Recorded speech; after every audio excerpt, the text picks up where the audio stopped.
Assalamualaikum warahmatullahi wabarakatuh. Assalatu wassalamu ala asrafil anbiya'i wal mursalin Sayyidina Muhammadin wa ala alihi wa ashabihi ajmain. Amma ba'du. Yang terhormat Bapak Kepala Sekolah SMA Negeri 1 Jetis Bapak Sumarno SPD MPD. Yang terhormat Bapak Ibu Guru Karyawan SMA Negeri 1 Jetis serta seluruh siswa-siswi SMA Negeri 1 Jetis yang berbahagia. Pertama-tama, marilah kita panjatkan puja dan puji syukur kehadirat Allah Subhanahu wa Ta'ala yang telah memberikan rahmat dan hidayahnya kepada kita semua sehingga kita dapat berkumpul di tempat ini dalam keadaan sehat dan tanpa kurang suatu apapun. Tak lupa pula sholawat serta salam semoga senantiasa tercurahkan kepada junjungan kita Nabi Agung Muhammad Sallallahu Alaihi Wasallam yang senantiasa kita nantikan syafaatnya di yaumul akhir nanti. Amin. Allahumma amin.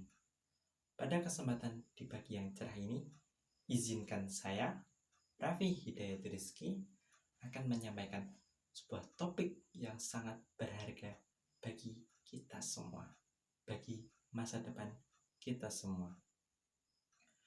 Pemilihan umum atau yang biasa disebut dengan kata pemilu. Pemilu bukanlah sebuah agenda politik yang berlangsung setiap beberapa tahun sekali.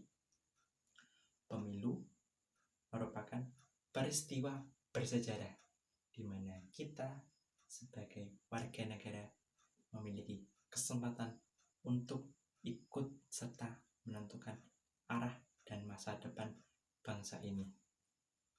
Namun, di balik hak yang begitu berharga ini terdapat tanggung jawab yang begitu besar yang harus kita pahami dan kita laksanakan.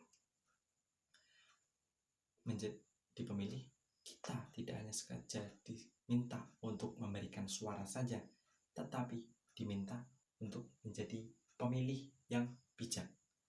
Sebagai siswa-siswi SMA Negeri 1 Jetis, kita merupakan bagian dari generasi muda yang akan mewarisi tongkat estafet kepemimpinan bangsa ini. Saya dengan jelas masih mengingat momen bersejarah ketika saya melangkahkan kaki pertama kali ke bilik suara untuk menggunakan hak pilih saya dalam pemilihan presiden tahun 2024 ini.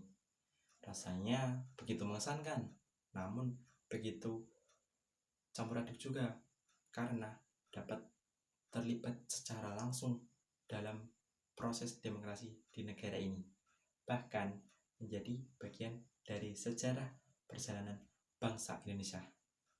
Namun, peran sebagai pemilih tidaklah semudah memberikan suara kita saja. Kita harus menjadi pemilih yang cerdas, yang mampu memahami dengan baik visi, misi, dan program-program yang ditawarkan oleh calon pemimpin. Hal ini memerlukan upaya untuk mencari informasi mendalam mengenai biodata calon pemimpin, menyaksikan sekaligus mendengarkan debat baik itu secara langsung maupun melalui televisi dan media lainnya.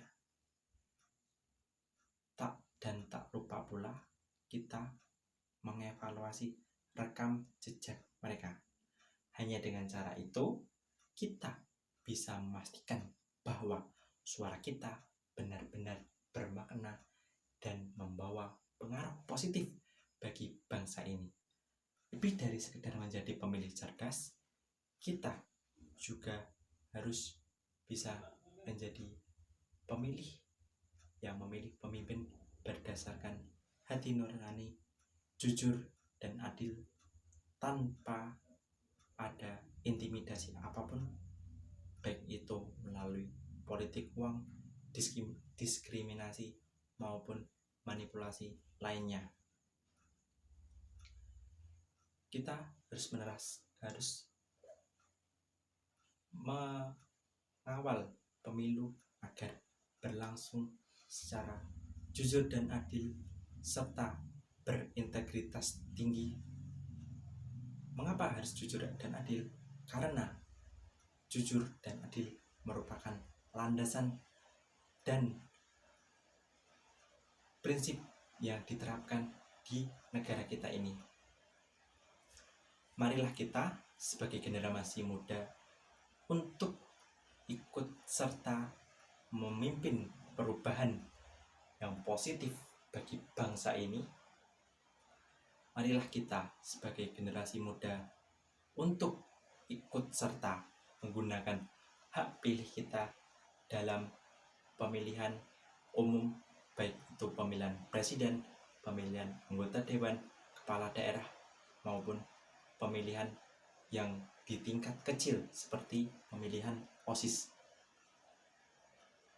Kita harus menggunakan suara kita dan kita harus memilih calon-calon pemimpin yang sesuai dengan hati nurani kita, yaitu dengan cara mendatangi TPS atau tempat pemungutan suara di sekitar tempat tinggal kita, lalu mencoblos pemimpin yang menurut kita memiliki visi, misi, dan komitmen yang baik untuk memajukan Indonesia dalam berbagai aspek kehidupan, baik itu aspek pendidikan, kesehatan, ekonomi, pariwisata, lingkungan hidup, dan masih banyak lagi.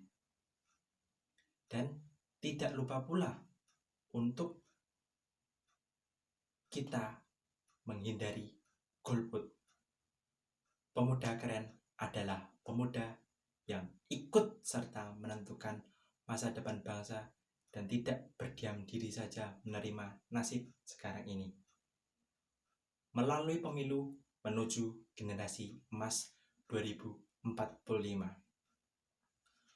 Sebelum saya mengakhiri pidato saya ingin mengucapkan terima kasih yang sebesar-besarnya kepada Bapak Kepala Sekolah SMA Negeri 1 Jetis, Bapak Ibu Guru Karyawan SMA Negeri 1 Jetis, serta teman-teman yang berada di lapangan upacara pada pagi hari yang cerah ini atas dedikasi, waktu, tempat, semangat, dan apresiasinya yang diberikan kepada saya untuk menyampaikan pidato di pagi hari ini.